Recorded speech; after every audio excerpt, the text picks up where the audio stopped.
Boa tarde, pessoal. Hoje, nessa aulinha, a gente vai falar de novo sobre figuras de linguagem, só que dessa vez a gente vai estudar as figuras de pensamento, que também tá bem de boas, bem fácil, bem na maciota, tá super tranquilo e vamos lá.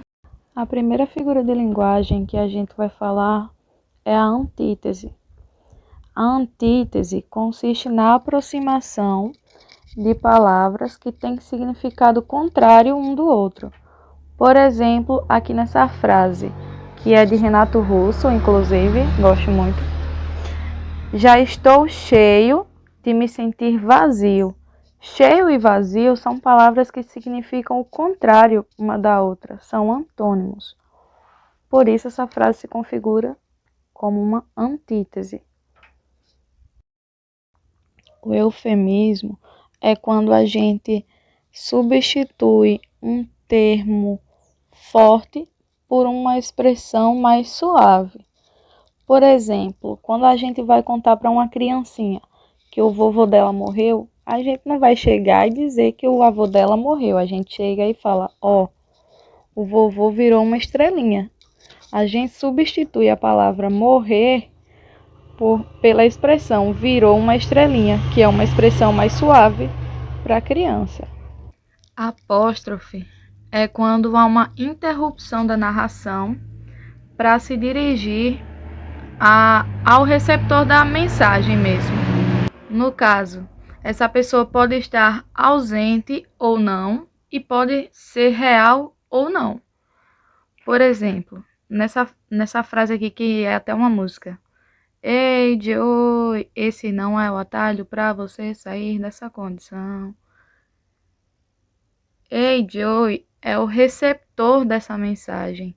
É quando ocorre um chamamento, ele está tipo chamando mesmo a pessoa. Traduzindo para deixar isso o mais fácil possível. É quando há uma pausa para se referir a alguém. Quando se chama ou se evoca algum ser supremo ou real ou fictício, é quando se chama alguém.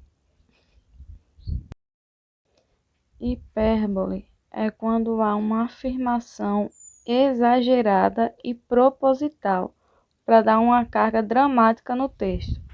Por exemplo, aqui na frase: envelheci 10 anos ou mais nesse último mês.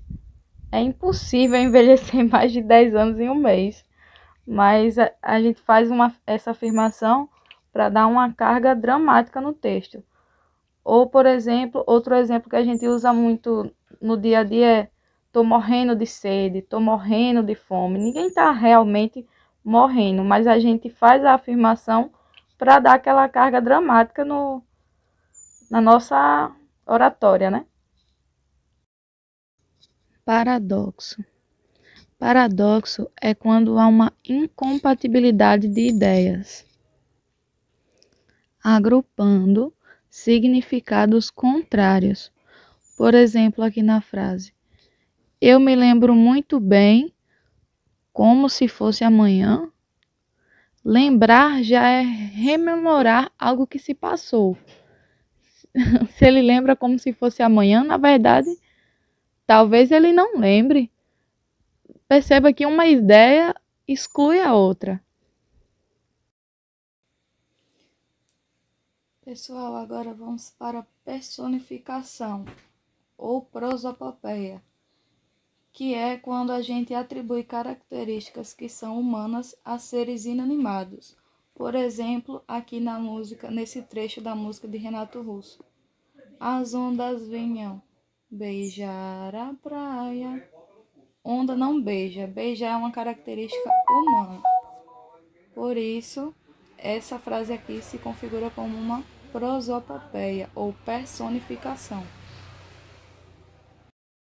Gradação é quando há uma sequência de ideias ascendente ou descendente.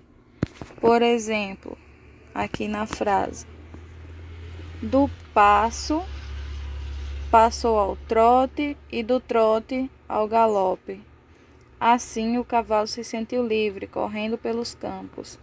Perceba que passo, trote e galope constituem uma sequência ascendente, do menor para o maior. Por isso, essa frase se configura como uma gradação. Bom, pessoal, sobre as figuras de pensamento foi isso. Eu tentei ser o mais breve possível, eu tentei ser o mais didática possível também. Eu espero que todo mundo tenha conseguido entender. Mas se não, meu WhatsApp, todo mundo tem um número, pode mandar mensagem, pode me perguntar, que eu tô pronta para responder vocês. E é isso. Bons estudos e até a próxima aula. Beijinho.